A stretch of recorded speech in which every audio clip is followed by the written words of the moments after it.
नमस्कार, मैं हूं संजय शर्मा। आप देख रहे हैं 4 PM न्यूज नेटवर्क। मुझे पता चला है मेरठ में 200-300 गजक के डिब्बे तैयार करा लिए हैं लक्ष्मीकांत वाजपेयी जी के समर्थकों ने। वाजपेयी जी सीधे साधे आदमी, शुगर के पेशेंट है, पता नहीं गजक खाते होंगे नहीं खाते होंगे, लेकिन भाई लोग, समर्थक लोग, चमचे लोग, दोस्त लोग, सबने 200-300 डिब्बे तैयार करा लिए हैं। दूसरी पैकिंग शाहजहाँपुर के पास मैकलगंज में चल रही है। वहाँ के रसगुल्ले बड़े अच्छे हैं। लगता है शायद सीतापुर जिला है, लेकिन शाहजहाँपुर सीतापुर के बॉर्डर पे है। वहाँ कई दिनों से छोटे रसगुल्ले बड़े फेमस होते हैं। अगर आप लोगों में कोई गया हो बरेली तरफ, तो शायद ही कोई होगा जिसने मैकलगंज के रसगुल्ले नहीं खाए होंगे। तो वहाँ कुल्हड़ों की पैकिंग के आदेश दिए गए हैं बहुत दिनों से कि तैयार रखना, बस इधर आदेश हुआ उधर डिलीवरी। तो आप सोचेंगे कि मैं कहाँ गजक और कहाँ रसगुल्ले पे आके अटक गया। तो भैया मैं नहीं अटका, ये जो योगी जी है ना, ये अटकाए पड़े हैं बहुत दिनों से। बार बार चर्चा आती है मंत्रिमंडल विस्तार होगा और पंडित जी लोगों को भी एडजस्ट किया जाएगा। तो पंडित जी पे 2 लोग अटक गए हैं। लक्ष्मीकांत वाजपेयी, वो बीजेपी के फायर ब्रांड प्रदेश अध्यक्ष अखिलेश यादव की नाक मुसीबत कर रखी थी। नाक में नकेल डालना कहते हैं ना। स्कूटर में बैठते थे, हजरतगंज चौराहे पे आके कभी यहाँ धरना, कभी मिर्जापुर में धरना, एक बार नोएडा के दफ्तर में घुस गए। और ऐसा फायर ब्रांड बीजेपी का प्रदेश अध्यक्ष, जिसने पूरी समाजवादी पार्टी सरकार की बैंड बजा दी थी अकेले। गायत्री प्रजापति तो शायद व्यक्तिगत दुश्मनी मानने लगे थे। गायत्री प्रजापति को रुला दिया था। जहां खनन की बात हो, लक्ष्मीकांत वाजपेयी हाजिर। लेकिन फिर वो विधानसभा का चुनाव हार गए। और राजनीति इतनी ही निर्मम होती है। जिस आदमी ने गांव गांव, जिले जिले में बीजेपी का संगठन बनाया, उसको बिल्कुल ठंडे बर्फ के बस्ते में, मतलब ठंडे बर्फ में लगा दिया गया। पूछने वाला ही कोई नहीं। लोग कहते थे कि अब बात आएगी, अब लक्ष्मीकांत वाजपेयी की बात आएगी। लेकिन लक्ष्मीकांत वाजपेयी, मतलब एक टाइम में अगर वो जीतता तो वो कैबिनेट मिनिस्टर होता। और बीच बीच में बात आती रही, गवर्नर बनाए जा रहे हैं, राज्यसभा भेजे जा रहे हैं, लेकिन लक्ष्मीकांत वाजपेयी जी को फिनिश। राजनीति इसी को कहते हैं। मगर जब पश्चिमी उत्तर प्रदेश में बैंड बज गई बीजेपी की, बैंड इसलिए बज गई कि जाट नाराज, किसान नाराज, गुर्जर नाराज, तो फिर लगा कि अब लक्ष्मीकांत वाजपेयी को एक्टिव करना पड़ेगा। मेरठ के हैं और पश्चिमी उत्तर प्रदेश में खासा प्रभाव रखते हैं, और कम से कम ब्राह्मण तो थोड़े एडजस्ट हो जाएं। तो स्वतंत्र देव सिंह, राधा मोहन सिंह सब उनके घर पे पहुंच गए। फोटो वायरल हुए, पता चला कि अब तो लक्ष्मीकांत वाजपेयी MLC बनेंगे और फिर मिनिस्टर बनेंगे। तब तक धाड़ से पैराशूट से अपने जितेंद्र भाई हाजिर हो गए। शाहजहाँपुर वाले जितेंद्र प्रसाद जी कुछ दिन पहले तक कांग्रेस में थे। घूम घूम के कहते थे योगी आदित्यनाथ ब्राह्मण विरोधी हैं, योगी सरकार में इतने ब्राह्मणों की हत्या हो गई। एक ब्राह्मण चेतना मंच बनाए हुए थे और गिन गिन के प्रतापगढ़ और रायबरेली से लेकर सोनभद्र में जहाँ जहाँ ब्राह्मणों की हत्याएं हुई हैं, सारी सूची लेके घूमते रहते थे। खुशी दुबे वाले मामले में भी बिल्कुल कसके जुटे हुए थे कि खुशी दुबे को न्याय दिला के मानेंगे ही मानेंगे। और योगी जी को बिल्कुल ब्राह्मण विरोधी कसम खा के ठान बैठे थे कि योगी जी को ब्राह्मण विरोधी साबित करना है। मगर फिर कांग्रेस में दालगलनी बंद हो गई। तो भाई साहब ने एंट्री करी और सीधे दिल्ली दरबार में पहुंचे कि हजूर आना चाहता हूं, बस MLC बनवा दो, मिनिस्टर बनवा दो। दिल्ली दरबार ने भी, JP नड्डा जी ने शायद एक फंक्शन किया और उसमें बीजेपी ज्वाइन करा दी। और फिर बिना योगी जी महाराज के कैसे बनता, समझ गए कि अगर यहाँ योगी जी नाराज हुए तो अरविंद शर्मा किनारे लग गए तो हमारी तो हैसियत क्या है। तो जाके योगी जी की भी चरण छुआ है। लेकिन फिर पेच फंसा कि लक्ष्मीकांत वाजपेयी बने या जितेंद्र प्रसाद बने, 2 बन नहीं सकते थे पंडित, कितने पंडित बना देंगे। और असली वाले पंडित की एंट्री तो बाकी थी अभी, अरविंद शर्मा की। तो फिलहाल उधर गजक के डिब्बे तैयार, इधर रसगुल्ले तैयार। ना लक्ष्मीकांत वाजपेयी का नंबर आ रहा और ना जितेंद्र प्रसाद का नंबर आ रहा। और ये जो बार बार मंत्रिमंडल के विस्तार की चर्चा होती है, तो बढ़िया सा कुर्ता संजय निषाद भी पहन लेते हैं। उनको लगता है कि मिनिस्टर बनूंगा, बढ़िया कैबिनेट मिनिस्टर बनेंगे। कुछ लोग चौहलबाजी में कहते हैं 4 महीने बचे हैं, 4 महीने में IAS अफसर किसी फाइल को भी देखने नहीं भेजेंगे। IAS अफसर क्या कम समझदार होते हैं?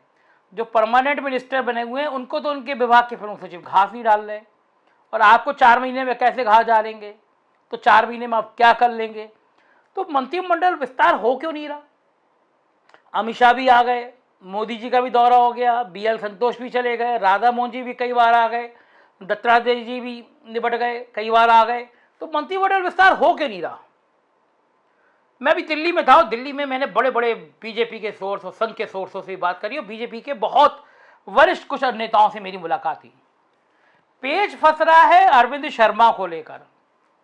जन्मपत्री होती है ना, तो अरविंद शर्मा वो ग्रह में किसी ग्रह में ऐसे लैंडिंग कर गए हैं कि कितना भी मछलियों को दाना खिला लो, कितना भी कछुओं को पानी पिला लो, या कछुओं को सेब डाल दो, कुछ भी डाल दो, तो वो ग्रह जो होता है ना हिलता ही नहीं है। पता नहीं कौन सा कहते हैं, केतु वेतु कहते हैं। तो अरविंद शर्मा कुछ योगी जी की राशि में केतु बन के बैठ गए हैं। दिल्ली वाले लोग कह रहे हैं कि जब तक अरविंद शर्मा की एंट्री नहीं होगी, अरविंद शर्मा के लिए यस योग करेंगे योगी जी, तब तक हम मंत्रिमंडल विस्तार करवाएंगे नहीं। और योगी जी भी सुनाए अड़ गए कि चाहे कुछ भी हो जाए, अरविंद शर्मा को मैं मंत्री बनाऊंगा नहीं। तो भैया पेज फंस गई है। दिल्ली दरबार कह रहा है अरविंद शर्मा, और उत्तर प्रदेश दरबार कह रहा है नो अरविंद शर्मा। दिल्ली दरबार ने भी कह दिया कि योगी जी अगर अरविंद शर्मा को नहीं बनाओगे तो हम दिन रात तारीफ करेंगे कि योगी जी की सरकार बहुत अच्छी, योगी जी ने ऐतिहासिक काम कर दिए, कोरोना में ऐतिहासिक काम कर दिए, कानून व्यवस्था बहुत अच्छी कर दी, लेकिन ये बिल्कुल नहीं कहेंगे कि योगी दोबारा मुख्यमंत्री बनेंगे। अब आप देख लो, प्रधानमंत्री आए, वो पेट गला भर भर के तारीफें करी, योगी जी एक्सीलेंट, योगी जी ने इतिहास रच दिया, योगी जी ने कोरोना में काम कर दिया, योगी जी ने कानून व्यवस्था ठीक कर दी। मगर मोदी जी ने एक बार भी ना कहा कि प्रचंड बहुमत से जीतेंगे और योगी जी ही दोबारा मुख्यमंत्री बनेंगे। क्यों नहीं कहा? मन में आया होगा बेटा, जब तक अरविंद शर्मा को नहीं बनाओगे ना मंत्री, तब तक मैं भी नहीं कहने वाला।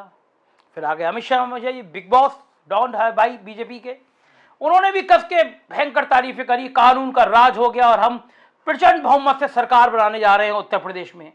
इतने ही प्रचंड बहुमत से अमित शाह जी दिल्ली में भी सरकार बना रहे थे, इतने ही प्रचंड बहुमत से अमित शाह जी बंगाल में भी सरकार बना रहे थे। तो ये प्रचंड बहुमत तो बिल्कुल गले में आ ही जाता है, प्रचंड बहुमत से बना रहे हैं। वो बात अलग है कि भगवान जी कभी कभी साथ नहीं देते, ना दिल्ली में दिया ना बंगाल में दिया। अब यूपी में तो पता नहीं आने वाला क्या सीन बनने वाला है। तारीफ उन्होंने भी युगत करी योगी जी की, पर पेश वहीं फंसा कि जब तक अरविंद शर्मा को मंत्री बनाने के लिए क्लीन चिट नहीं दोगे तो हम भी ना कहने वाले कि हम तुम्हें मुख्यमंत्री बनाएंगे। तो बड़ा सवाल यह है कि क्या भारतीय जनता पार्टी का पेच सुलझ नहीं रहा? कौन सी ग्रह दशा है जो खत्म होने का नाम ही नहीं ले रही? क्या तरकीब की जाए, कौन बुलाया जाए? संघ बैठ लिया, बीजेपी के नेता बैठ लिए, दिल्ली दरबार हो गया, यूपी दरबार हो गया, और पेट में दर्द तो भैया वो निषाद जी से लेकर और बाकी सब, जहाँ जातियों की बात होती है हर जाति के नेता के मन में इलू इलू होने लगता है कि भैया अब तो मैं मंत्री बन गया, अब तो मेरी दरबारगिरी शुरू हो गई। कुछ नेताओं ने तो बाकायदा कपड़े, नए कपड़े वपड़े और गमछे वमछे का रंग भी तय कर लिया था कि अब तो मंत्रिमंडल विस्तार हो रहा है। पहले जून आखिर में कहा गया, फिर जुलाई कर दिया गया, अब अगस्त आ गया। तो साहब अब जेपी नड्डा जी मोर्चे के संघ के पदाधिकारियों के संग मीटिंग करने वाले हैं। तो बड़ा सवाल ये है कि भैया क्या जब चुनाव में 10 दिन रह जाएंगे तब आप मंत्री बनाओगे? आजकल नए नए मोर्चे, किसान मोर्चा, युवा मोर्चा, उन सबके पदाधिकारियों की सूची जारी हो रही है। फिर उसमें मुख्यमंत्री जी, फिर बंसल जी ट्वीट करते हैं, नव निर्वाचित पदाधिकारियों को बधाई, उम्मीद है मजबूत करेंगे। अरे भैया 4.5 साल बीत गए तो पदाधिकारी बने नहीं।